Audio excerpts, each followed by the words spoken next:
आज हम जानेंगे एक ऐसी महान योद्धा की कहानी जिनका नाम इतिहास में हमेशा के लिए अमर हो गया।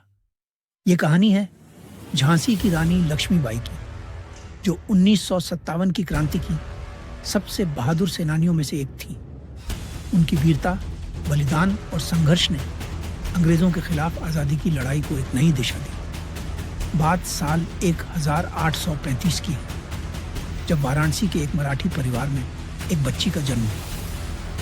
उनका नाम रखा गया मणिकर्णिका, लेकिन प्यार से लोग उन्हें मनु बुलाते थे। मनु बचपन से ही साधारण लड़कियों से अलग थी। जहां आम लड़कियां गुड्डे गुड़ियों से खेलती थीं, वहीं मनु तलवारबाजी, घुड़सवारी और धनुष बाण चलाने में रुचि रखती थी। उनकी इसी खासियत ने उन्हें आगे चलकर एक महान योद्धा बनाया। समय बीता और जब मनु 14 साल की हुई तो उनका विवाह झांसी के राजा गंगाधर राव से हुआ। शादी के बाद उनका नाम पड़ा लक्ष्मीबाई।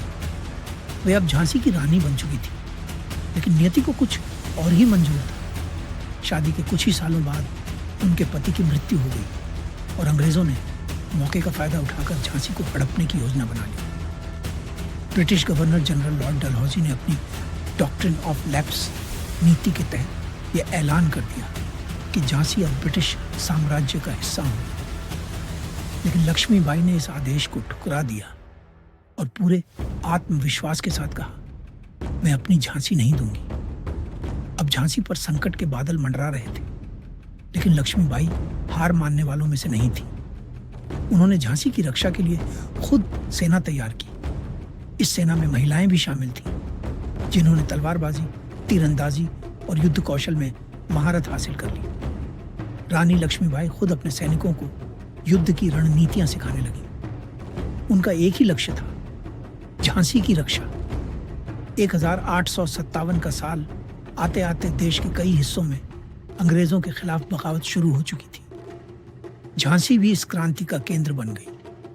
अंग्रेजों ने जनरल ह्यूग रोज के नेतृत्व में झांसी पर हमला कर दिया, लेकिन लक्ष्मीबाई डरी नहीं, बल्कि अपनी सेना के साथ किले की दीवारों से लोहा लेती रही। उन्होंने दोनों हाथों में तलवारें थाम ली और अपने दुश्मनों पर टूट पड़ी। उनकी बहादुरी को देखकर खुद अंग्रेज भी हैरान रह गए। लेकिन अंग्रेजों की विशाल सेना और तोपों के आगे झांसी की दीवारें ज्यादा देर तक टिक नहीं पाई। जब लक्ष्मीबाई को एहसास हुआ कि झांसी अब बच नहीं पाएगी, तो उन्होंने एक साहसिक फैसला लिया। उन्होंने अपने घोड़े बादल पर सवार होकर अपनी पीठ पर अपने बेटे को बांध लिया और दुश्मनों की तलवारों के बीच से निकल गईं। उनका यह साहसिक पल इतिहास के पन्नों में दर्ज हो गया।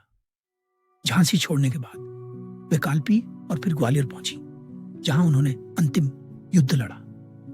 17 जून 1958 को ग्वालियर के मैदान में अंग्रेजों से लड़ते हुए वे बुरी तरह घायल हो गईं।